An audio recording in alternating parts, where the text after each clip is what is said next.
What is up, freak bitches, wherever you are, however you may be listening? Thank you for giving me just a little bit of your time. Look, I know nobody's watching it. This is my first live stream. I'm doing it at midnight, December now 6th, and who the hell knows? I'm going to give this a couple of minutes. All I'm really planning on doing in this first live stream is really just kind of screwing around a bit, testing some things out. That's why I'm doing it here at midnight, because I know very few people are probably going to watch. Oh, here's Drew with Derailed. What's up, buddy of mine? I'll have to go on here and make you a mod real quick and make your name blue, just like your balls. But no, just testing some things out right now. Wanted to go over and do a live stream. Had something scheduled with Aaron, who's been on here a lot, but he was ill and couldn't make it down today. So we're going to shoot for hopefully sometime the next week or two after he can clear his schedule up again, because this is how Aaron is. But we love Aaron. He's not a bad guy. Plenty to talk about. First thing I want to do is the channel's obviously growing. Need to do some things. We've picked up, I think, probably 13 or 14 subscribers in the last week or so, which is really fucking awesome. And I'm really fucking happy a lot of you guys are here. Well, right now it's just Drew, but whatever. Hopefully a couple more people will pop in over the course of the next hour or so. I don't think I'm going to go terribly long. But one of the things you guys might notice is down in the description area is the link to donate and stuff like that. Subscribe, go on there to oh, what the hell? See, I'm drawing a blank on what the hell it is. Yeah, Streamlabs. That's what it is. Good God, I'm tired. It's been a long couple of days off. But yeah, that's how you can support the show, because God knows YouTube doesn't do anything to help its smaller content creators. So you're going to have to go off book from YouTube and try to support channels doing stuff like that. Yes, I miss Aaron too. He's a good guy. Hopefully he's going to feel better. We're looking at either next week or the week after that, he's going to come back down and hang out. I think he's going to be a part of the live Star Wars prediction show that we're going to do, and probably also the Star Wars spoiler review that we're going to do in the next few days after that movie comes out. So he's definitely going to start getting back on the show more often now that he's getting some things settled out in his life.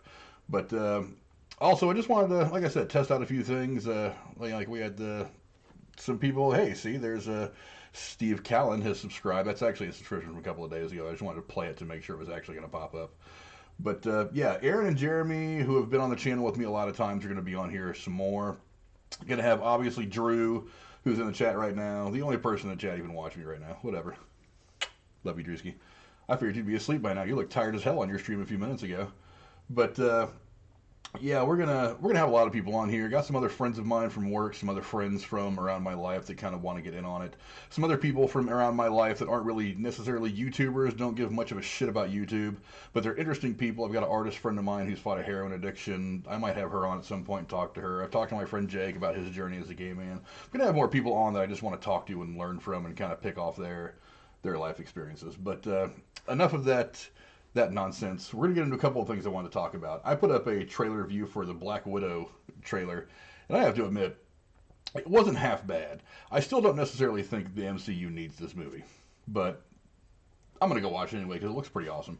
I love how, and I mentioned this in the trailer review, that a lot of the MCU films have kind of their own theme. Ant-Man were the heist films. Captain America ended up being kind of the political thriller espionage films. Iron Man was kind of a tech adventure action thing. They all kind of had their own theme, and then they came together to do their stuff. But this Black Widow looks like they're taking a stab at kind of like a Born Identity kind of thing, and I really dig that because Black Widow is a badass agent in her own right. Drink a beer for me, Drew. Cheers, buddy. Cheers. I left my beer in the fridge, so I'm drinking some Diet Pepsi right now. But that's going to be pretty fun. My only problem is I don't know what this can add to the overall MCU. And this is one of the things that I was planning on talking about with Aaron tonight. I don't know if going back to Phase 3 to make another movie is going to do any good. And I don't know that you can necessarily fit something in that movie that is going to help push the MCU into Phase 4. They keep saying that the Infinity Saga is over. We're going to move forward now. Spider-Man Far From Home was the cap on the end of Phase 3. We're now going forward. But yet they go back to a prequel that happens, as I've read, sometime after Civil War. So I don't really know why going back and doing a prequel and going back to Phase 3 really makes any sense. But this movie's going to be pretty cool. I mean, the reality is we all know it's a lot of social justice warrior bullshit. They just want to give a female a lead in in a comic book movie. That's fine. I didn't really need a movie for Black Widow or for Hawkeye. Hawkeye's getting his own TV series. It would have been cool to see Black Widow get a TV series. That would have been interesting. I think that also could have been done a lot better. But the trailer looks pretty freaking awesome. I'm really excited to see it. And that's all I really got on that. The other thing I wanted to talk about, God, I really hate these. I ended up in a 9/11 debate online with Devious Dave Rose from the Cronin Show. Drew, you're still watching. You know what's going on. You know all about all this. I was on a little impromptu podcast with Drew on Thanksgiving night, actually, and a little bit of the conversation turned to 9/11 and the conspiracy theory stuff. Look, guys, I'm not a conspiracy theorist. I don't think that... I tend to follow Occam's razor. I think the simplest explanation tends to be the correct one. That's just my point of view on things.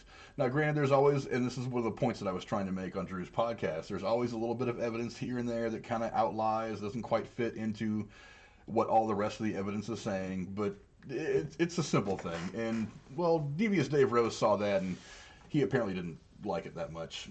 Apparently Dave did a lot of acid. Apparently Dave was at Woodstock, and there was a lot of lace stuff that he smoked or something like that. I'm not entirely sure. But yeah, he tried to say that I was closed-minded, and here's what I found funny about that, and I wish I would have thought to say this when I made my response video about it 4 or 5 days ago. You can't be closed-minded and be a conspiracy theorist, because you can't be open-minded rather and be a conspiracy theorist, because conspiracy theorists by nature tend to pick those one or two things out and hold on to those so tight and ignore all the evidence that can be put together, that can be proven. They take those one or two things and they hold on to them so tight, and they're the ones that are so closed-minded that they can't look at those, hundreds of other pieces of evidence that come together and all point to a certain narrative, point to a certain story, and just accept that that's probably what happened. That's the irony about what he said about me being closed-minded. I thought it was a little silly. I thought it was a little ridiculous. But, I've said it more than once. I'll argue with anybody on this. Really, I'll argue with anybody on anything because it's something I enjoy doing. It keeps my brain sharp as I get older. But I don't quite get when people say things like, and I've never heard Devious Dave say this out loud, although I'm sure he probably thinks it. I've heard people say, oh, well, the planes were holograms. Well, there were millions of people in Manhattan that watched those planes crash that day, especially the second one. We all saw the second one on TV. I don't understand how people can look past such blaring pieces of evidence. Maybe not able to interpret them, that's fine, but such glaring pieces of evidence and say, oh no, something else happened. Sorry, I don't buy it. Another thing that I thought about after I had made the video was they always tend to focus on the planes that hit the trade centers. Yeah, exactly, Drew. Hundreds of camera angles, hundreds of thousands of witnesses in the second plane. Somebody actually commented on that video and said that it was talking about the very few people who were actually interviewed on the street that day. And I responded with, well, there's 500,000 to 750,000 people in Manhattan at any given time. You really think that there's enough news people down there to interview them all? There were plenty interviewed. I mean, if you go back and look at my 9/11 video that I did just a couple of months ago, Fox News alone, the footage that I used, they interviewed, I don't know, probably a handful of people, 12, 13, 14, 15, something in that range. It wasn't everybody, and they tried to interview other people, and the people just didn't want to talk. They were walking by. But I don't understand how you can just assume that, oh, nobody saw this, nobody was there. Yeah, do you know how many people live in New York, guys? There's a whole lot of people. And I actually went and did some little bit of research. I found out that as of 2000 and I think it's 2016, there is 1.8 million people living in Manhattan. That's 1.8 million people that are on that island. So yeah, it stands to reason that there would have been 500,000 or 750,000 people that looked up when they heard the airplane and saw it crash into a damn building. You can't fabricate almost 1 million people in what they saw. That is just ridiculous. But I also went back and looked because I realized it was 18 years ago, almost 18, 19, 20 years ago. We're coming up on the 19th anniversary next year, I believe. And at the time, there were just over 1.5 million people that lived in Manhattan. So there's still a lot of people there. It wasn't like there was a big population difference between September of 2001 and now. there's just a lot of people. It's Manhattan. There's been a lot of people in Manhattan for, I don't know, probably 100 years now or so. I just don't get it. I don't get conspiracy theories. There are some things that don't add up, and I get that. You know, if somebody tried to bring up this Jeffrey Epstein thing, oh, why does everybody think that it's so crazy there? I'm like, because there's not two pieces of evidence that add up. That's what makes that thing so weird. That's why everybody knows that something shady happened there. There's no there's no big group of evidence that says one thing and then the one or two outlying things. Evidence is all over the place. None of it makes sense, which is why we know that something silly happened. Yesterday, they were already looking because of the first plane minutes earlier. There's actually footage of the first plane hitting. There's actually two different video clips that have come out over the years. One of them was the documentary crew that was doing a documentary for a fire station and just happened to look up right as the plane was flying into the first building. And I think there was another one that it came out probably about 5-6 years ago, and I forget where it came from. And it, obviously, because it wasn't so upfront in the news anymore, didn't really get a lot of play. But there was some more footage that came out. So yes, there's two different clips of the first airplane hitting the building. So yeah, I mean, everybody and their damn brother was looking at that. There was millions of people around the country, probably around the world, looking at it on news. It's just ridiculous. Look, just don't say that I'm closed-minded because I take in the breadth of the evidence and try to form my opinion on that. I know how this shit works. And like I said, and I said it in the video, and I almost went in the chat when I went in to watch that was going on. I think he was on Cronin's channel, kind of trying to call me an idiot. I almost went in there. I was just like, look, dude, I'll have this debate with you whenever you want. The question is do I want to debate somebody who obviously has smoked a lot of hashish? I don't really want to go through that route because there's no convincing these people, especially some of these conspiracy theorists, especially some of these people who are not all there upstairs. You can't convince people who are so convinced that they're right. So whatever. Drew, I don't know if there was funny business or not. I really doubt there was funny business at the level that people were saying. I mean, you had the one guy that was on your podcast talking about what was he saying? The trade centers were closed the weekend before, and they planted all the bombs then. Look, I'm going to say it was unmonetized. That's right, Drew. I'm going to say this, that, and I made it very clear, demolishing a building is not something that you can put together easily. Now, sure, they could have been putting it together for months, but it's not something you can do easily. To plant the explosives, you would have to plant in that building to bring it down, especially as relatively cleanly as they brought it down, because the buildings fell straight down. I mean, you can go back and look at this footage from 150,000 different angles. It takes days, if not weeks, to go in there, measure, plan, do all this stuff. You can't do that over the course of 2 days. It's just damn ignorant to think you can do that. Not to mention the fact that this isn't something like, and people brought up Kennedy. It's like, well, you only really needed about 5 or 6 people to pull off something like the Kennedy assassination. You need thousands of people to pull off what happened on 9/11. It is just ignorant to think that you would keep all those people quiet for this long. Unless you do what probably happened after the Kennedy assassination. You start killing people left and right to where there's only 1 or 2 people left that know anything about it. And you can't kill that many people without somebody looking your way and saying what's going on. I mean, look at the Clintons. They've been trying to kill people left and right for 30, 40 years now, and people are starting to look their way. It's just silly. I just don't get it. But if you're a conspiracy theorist, feel free to go in there and let me know. Because, I mean, I'll have this fight with you guys any day of the week. It's what I do. Like I said, it keeps me fun. One of the other things I wanted to talk about was it should have come out yesterday, and I don't know why it didn't. But The Mandalorian on Disney Plus, holy shit. I've been looking for some good Star Wars content to kind of keep me going until Episode 9 comes out. And man, this is a damn good show. I love the fact that it's this Western set in space. You know, John Roca, who I argue with a lot on Twitter because he's a nutty liberal, but he's really, really good at the movie punditry.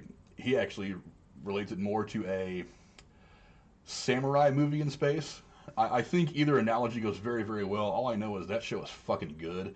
It is some of the best Star Wars shit that I have seen outside the movies, and I absolutely love it. The government didn't want those buildings down, Drew. Stop. You've been drinking. Go back to your room. Nobody wanted those buildings to come down. They didn't need to. They were icons. I don't know. Who the hell knows? I wasn't part of their destruction, so I don't know. But yeah, The Mandalorian.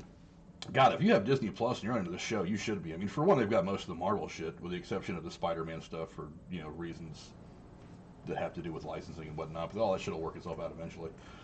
But Yeah, The Mandalorian. If you're not watching this, go watch it. It's this great. If you were ever a fan of old westerns like Shane or something like that, you're gonna get a kick out of this show big time.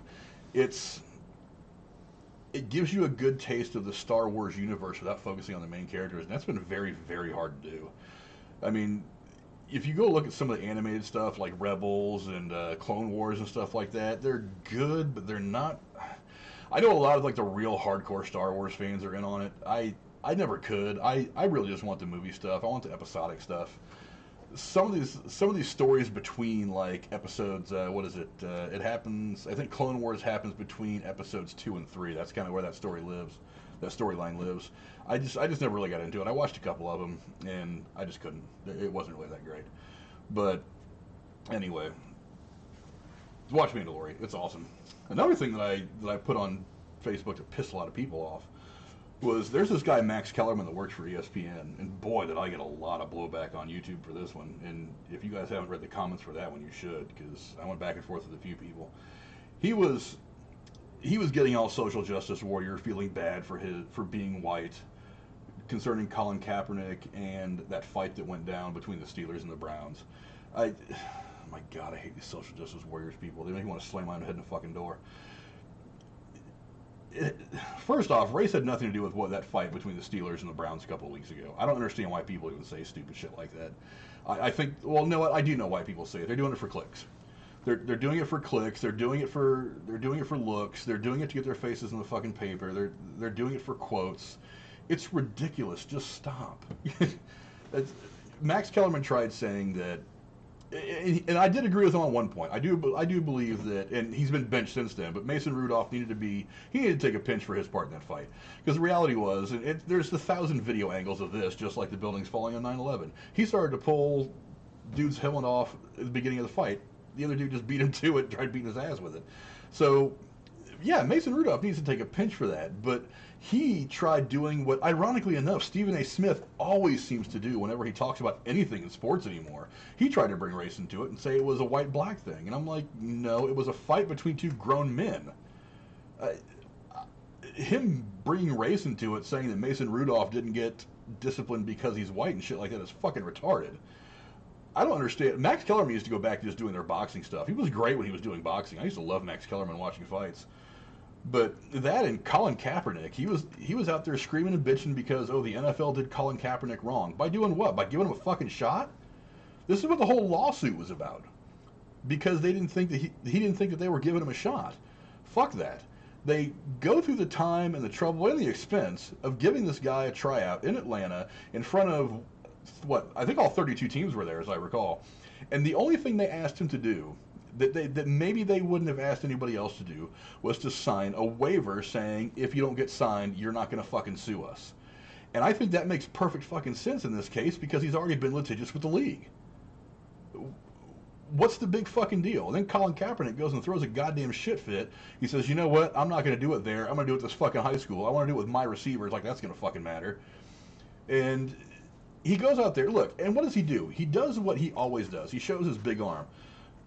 Look, we know that Colin Kaepernick can throw 65 or 70 yards in the air. That was never a secret. That's one of the reasons the Niners drafted the guy in the first fucking place. He had a big arm, and they were hoping to pair him with some receivers. Look, and I'll say this as a Niner fan. I thought Colin Kaepernick could be great. I didn't think they developed him right. I think Harbaugh was a college-minded coach with Kaepernick, who was a college-minded quarterback, and that's why it worked. Once they started to figure them out, which was the very next season, they started to get tape on them. They started to pull the Niners' offense apart, and that's what happened. I blame Harbaugh and Kaepernick's lack of knowledge for the NFL game for what happened there as far as the development is concerned. I also blame Jed York for not being a very good owner, and I've said that many, many times, that the York family needs to sell the team and just give it to somebody who knows what they're doing. But, much to their credit, Jed York has stepped back and let Kyle Shanahan and Lynch handle the football stuff, and I think that's one of the things that's made this team a lot better the last couple of years. But I digress.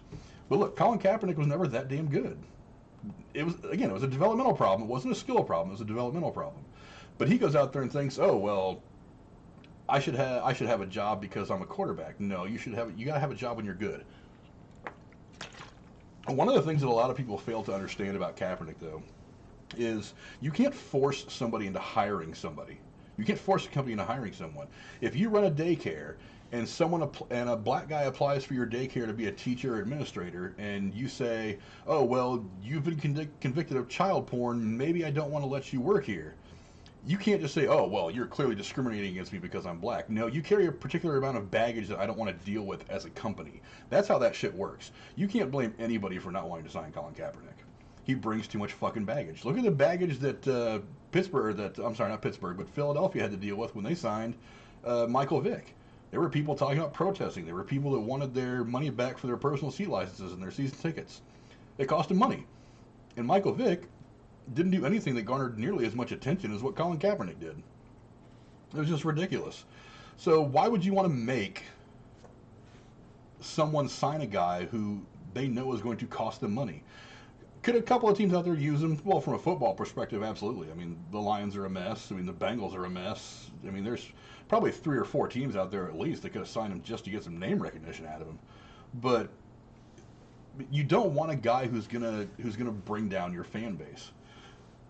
Yeah, Terrell Owens, but Terrell Owens didn't kneel. When you start spitting in people's faces, I'm sorry, you start fucking with the flag like that, the national anthem, you're gonna piss a lot of people off.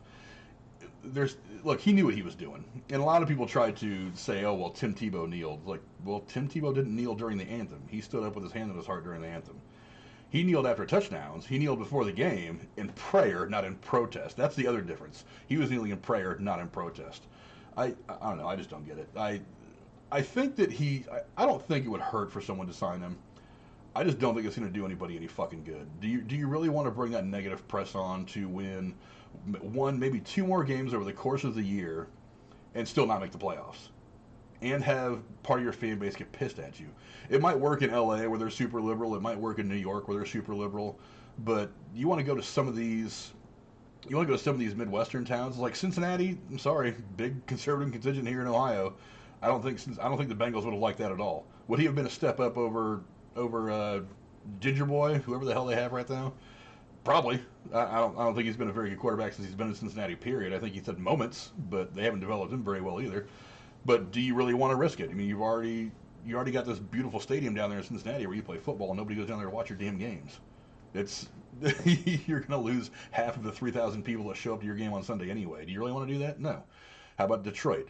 Well, Detroit maybe a little more liberal leaning, definitely a high black population, but again, do you want to piss off some of the people that are around there and get even worse attendance numbers than you're already getting because people don't want to go to your games because they're pissed off at who you signed? That's really an argument to be made anywhere. Like I said, he could have gone to the Jets. I don't think the Jets really wanted him. They got Sam Darnold, and Darnold's been playing well the last few weeks, so I don't think you want to shit on Sam Darnold like that. You're just going to run Sam Darnold out. Giants, I don't think want him. I think they're happy with this guy Jones they got, and if not, they've still got Eli, who I think they're going to trade anyway, but that's a football discussion. LA, no. LA has got some issues, but I don't think quarterback is one of them. Where else is he going to go? I mean, I could roll down the list of the teams, but I just don't think it's going to matter that much for anybody. Anyway, there's a couple people viewing right now. One of them is Drew, who seems to be the only one active in the chat. What do you want to talk about, Drew? Good mini podcast Drew did today. You should go back into his stuff and check his shit out. If you're listening right now or watching this even after the fact, you should go check out the Derailed News and Podcast channel. He's got a lot of stuff, little mini videos during the week about interesting news stories, and then the big podcast Sunday nights at 9 o'clock. Definitely go in there and check his shit out. Let me scroll down a couple of the other videos that I've been putting up. Let's see, what was the other one I did that took off pretty well? Oh, it was the Steve Buttigieg. That guy. Okay, I'm gonna have to admit, I'm gonna have to eat a little bit of crow on Steve Buttigieg. I didn't think this guy stood a fucking chance. I didn't think he was ever gonna poll in double digits. He's actually, thanks in part to the unfortunate departure. Oh, see the tears streaming from my face about the unfortunate departure of what's her nuts, race baiting senator from California. The nuclear reactor found in Columbus. I think, did you hear about it? Nuclear reactor found in Columbus. I'm trying to think of what the hell you would want nuclear anything here in the state of Ohio for, with the exception of the base, which ironically is a baseball throw from my front door. I did not hear about that. I may have to go look that up real quick. I'm going to look near the fuck out of this real quick. Let's see. Google.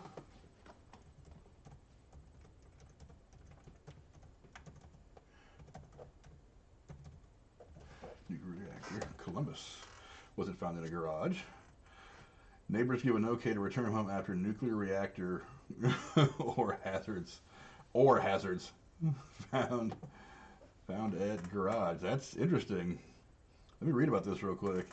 After no nuclear reactor or hazards found at northwest side home. So apparently nothing happened with that. I'm on my laptop doing some looking around right now because every time I try to do half my screen looking at the Streamlabs feed to make sure it's working, and then the other half with my browser open, it tends to make my video really, really choppy, and it's pissing me off. And I don't like making shit videos, so I will work that out as time goes on. But for right now, I've got my trusty laptop sitting here next to me.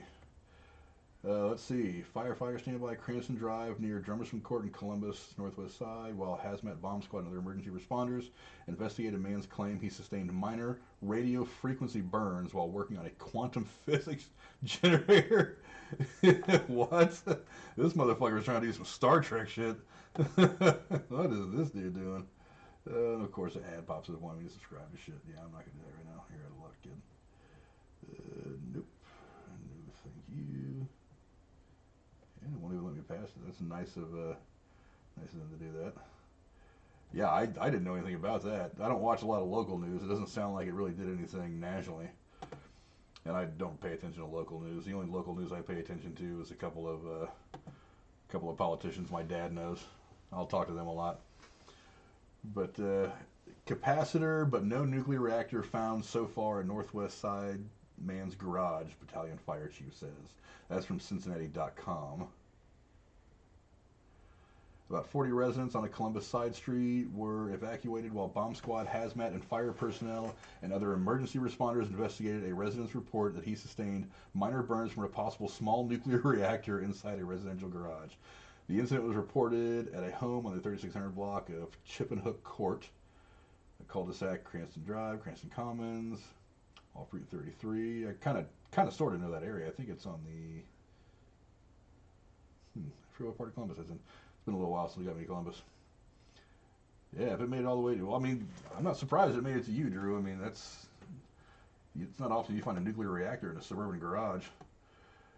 Let's see. Incident was reported at the home on his drive. The man is now on one call. He made a reference to a particle accelerator and alpha waves. The latter reference led to concerns about potential radiation, he said. A large emergency response, the evacuation of residents was done out of an ambulance. Stay there. Sorry, my laptop's taking a shit on me. It's getting old. It's one of the reasons I had to buy a new PC. Radiation level checks were conducted in the man and the garage, and nothing was found. A nuclear specialist brought to the scene found was identified as a homemade capacitor, a device which consists of 2 or more separate conducting plates and are used to store electrical charge. One firefighter in a hazmat suit was injured when he unexpectedly came off a curb and twisted his ankle. So that was his injury. He twisted his ankle walking. That's gotta be kind of disappointing. I would have blamed it on the radiation just to sound cooler. So yeah, nothing big there, thank God. Jesus, that would have been horrible. Well, you never know. I mean, if it was a meth lab or not, that could have been hiding the meth lab. You know, funny thing is they've actually busted 2 meth labs within a mile and a half of my house, and I live in a fairly good neighborhood, which is actually very, very scary. But it just goes to show that nobody's safe from this meth nonsense. Meth's a hell of a drug. Don't ever get into meth, kids. That's just bad. But yeah, so another thing that happened today, and I haven't watched the trailer yet because I don't really want to see the movie. I don't know. I might watch it before I go to bed. Who knows? But the trailer for the live-action Mulan came out today. Let me go here real quick. See what at least it looks like. I don't know. It looks interesting enough. Yeah, I'm not a big fan of Disney trying to turn all its cartoons into live-action stuff. Some of them are going to translate well to live-action. I think they're going to be fun. But for the most part, I just don't think a lot of the stuff is really necessary.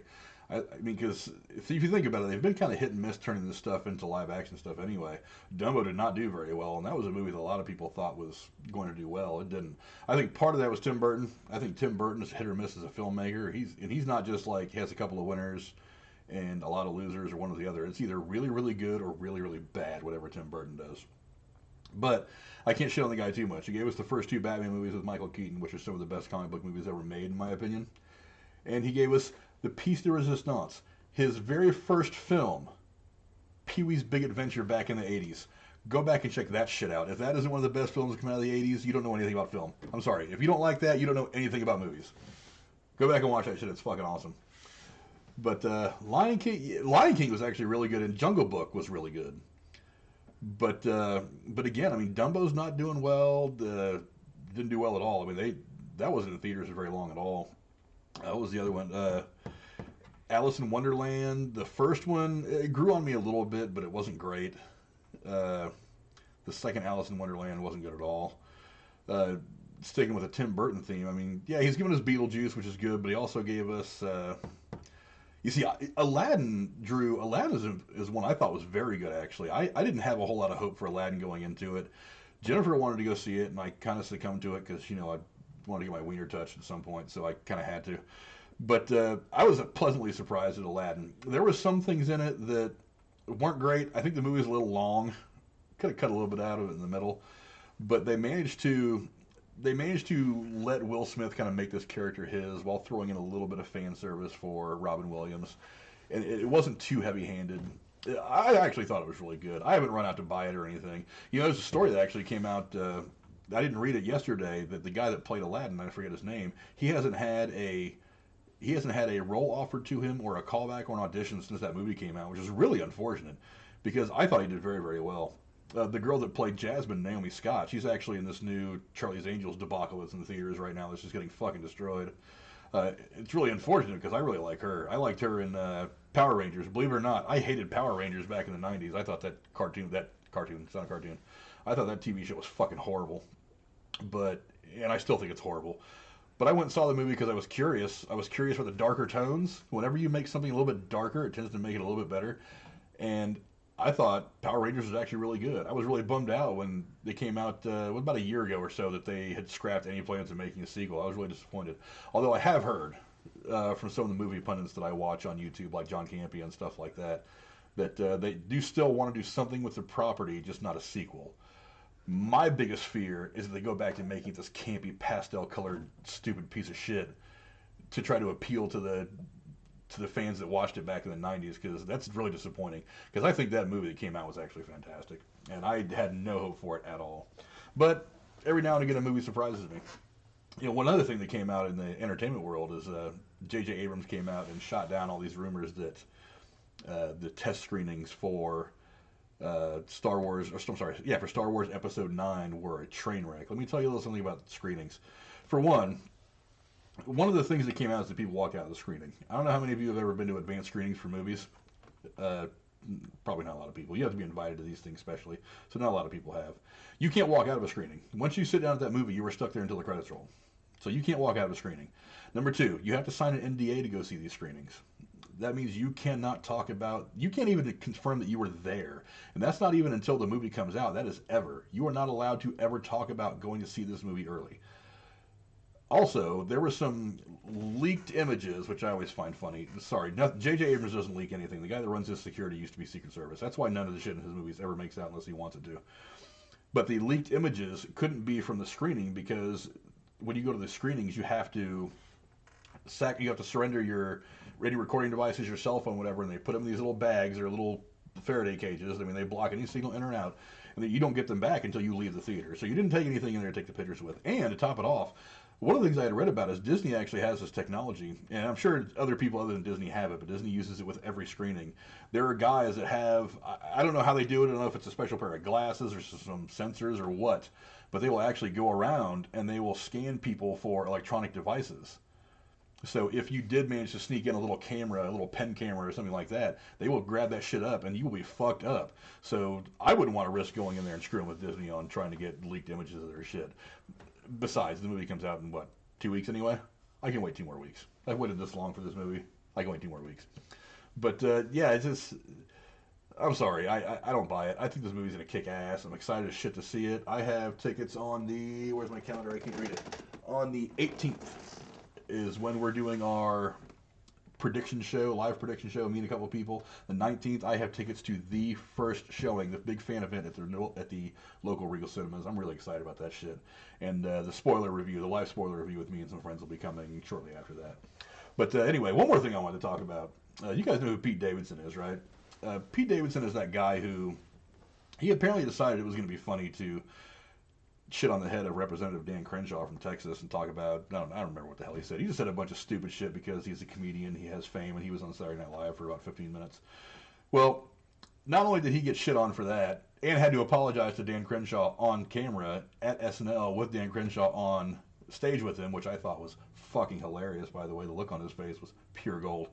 But he decided, on the subject of non-disclosure agreements, that at one of his shows in San Francisco, that he was going to have all of his people that bought tickets sign non-disclosure agreements saying that they could not say anything other than no comment when asked about the show. He went as far as to ask for, not access to, but for people to write down on this non-disclosure agreement their social media accounts and things like that so that they could monitor their social media. And I'm thinking to myself, dude, this is, here's what I thought of at first. Now, there's something that they do in movies when they're getting ready to come out with a premiere. They have what's called a embargo, a review embargo. And for every movie, it's different. Sometimes it's a week before or whatever. So they let these movie pundits go and see the movie, 8 or 10 days before the movie's supposed to hit. And they say, okay, this review is under embargo for 24 hours. You can write it or whatever. Or till 48 hours before the movie or a week before the movie or whatever. It's different for every movie depending on the studio and what they want to do with it. But one of the ways that you can tell that a studio has zero faith in its own movie is when they hold that review embargo until the day before the movie is supposed to premiere, because they don't want people to know how bad the movie really is. So whenever you see a movie studio hold their review embargo until the day before, that's a pretty good indication the movie's probably not going to be good. But again, as John Campea says, movies are subjective. You either like it or you don't. That's fine. You can like a movie that I don't like. That's okay. But that's what occurred to me, is I was like, that sounded to me like that's what he was doing. Like, he didn't want people to go out there and say, hey, this guy who is a comedian on SNL really isn't all that damn funny. Now, something interesting about this kid is one of the things he got in trouble for with Crenshaw was he was criticizing something about 9/11, as I recall. Now, in all fairness, I think it was Davidson's father was a firefighter who was killed on 9/11 when he was only, I don't know, a couple of years old. So, I mean, obviously I sympathize for him and his family's loss. But he thought that gave him some special permission to criticize Dan Crenshaw about something involving 9/11. I forget exactly what it was. It was a year or so ago, and it's not fresh in my mind. But it turns out this isn't the first time that he had actually, not only at this show in San Francisco, but he had also at a show in, I want to say Oregon. I forget, I don't have the story in front of me. I meant to pull the story up and forgot. At a show in Oregon, had the people there, the people who bought tickets, sign non-disclosure agreements.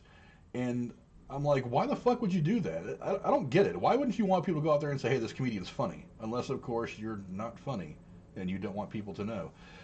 So there was this one girl whose name I don't remember. It was talked about in this article. She actually didn't get a notice that she needed to sign a non-disclosure until the day before the show. So what this chick did was she took a picture of the NDA and put it on her social media, and that's when people started freaking out.